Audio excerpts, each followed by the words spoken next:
I'm Mackenzie Gray with Global News. My question is for Minister Hajdu. I ran into your colleague, the Immigration Minister, today. I asked her about temporary foreign workers. She said to come to you, so here we are.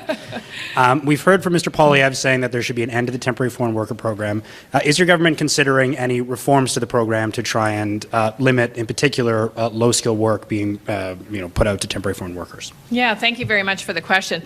Actually, our government has been working on reducing all kinds of temporary immigration to the country, and temporary foreign workers are actually about 70% less than we saw just a few months ago, and the flow of low-wage foreign workers is quite reduced. In fact, it's about less than 1% of the total workforce.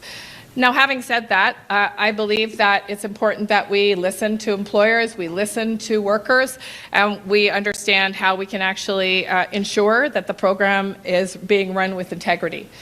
We do have processes to work with employers that are suspected of abusing the program, of misrepresenting themselves, and there's a tip line for people, concerned Canadians, other employers, colleagues that they can use that tip line. And the final thing I'll just say is that in some cases where there is an extremely low rate of unemployment, in fact, being able to use a form of temporary foreign workers is a critical component of ensuring that that business can stay viable. And so we use something called the Census Metropolitan unemployment rate to be able to assess where you can apply for low-wage temporary foreign workers. And in fact, Edmonton, unfortunately, is excluded, or maybe fortunately, depending on your perspective, because the unemployment rate is above 6%. There have been a number of examples of fast food restaurants, places like that, using temporary foreign workers and have been able to, through the government's process, be able to legitimately apply through that. Do you think that's an appropriate use of the program? Well, I think it depends on listen, I don't want to make a blanket statement about what an appropriate use of the program is. As you just heard, Mackenzie, there are variables that go into deciding whether an employer is able to apply for and then successfully receive a temporary foreign worker. In the low-wage stream in particular, it's quite an onerous process. People have to apply. There's an application fee. The job must be posted on Job Bank for up to 4 weeks. There is a way for for ESDC, the department I'm responsible for, to track how many people have actually applied to that job. There's an interview with the employer. So this isn't an easy process. However, look, there's always opportunity to reform the program. If there is suspicion of abuse, for example, we want to know about that. We want Canadians to tell us if they feel that a program is being abused. We want to protect the workers that are being brought into Canada and that are being employed in any industry. And so that is part of the work that the department does.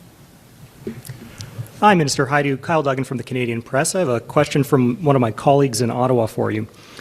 Do you think that certain sectors in areas with high unemployment need to be excluded from the TFW program, or is that something that the government is considering or would look at? Well, there already are sectors with high unemployment that are excluded, and there's entire regions of the country that are excluded.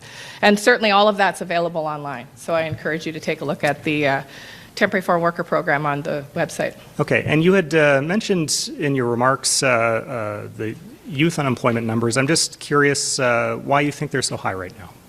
Well, that's an interesting question. I mean, many economists say that youth are the canary in the coal mine, and as we see sectors threatened, as we see employers tighten up on hiring, often it is youth and those that are the newest and entering their career that are facing the hardest time to find that employment. And it's why today's announcement is so important, in fact, because making sure that youth have current skills, have relevant work experience. I think a lot of the work that the federal government funds and provinces and territories on work-integrated learning is a very important investment that has to continue. Young people need on-the-job experiences. They need to gain, as many employers say, soft skills as well as the credentials that they carry after their post-secondary education. So this is something that we have to stay focused on with provincial partners, with sectors like and organizations like Amy.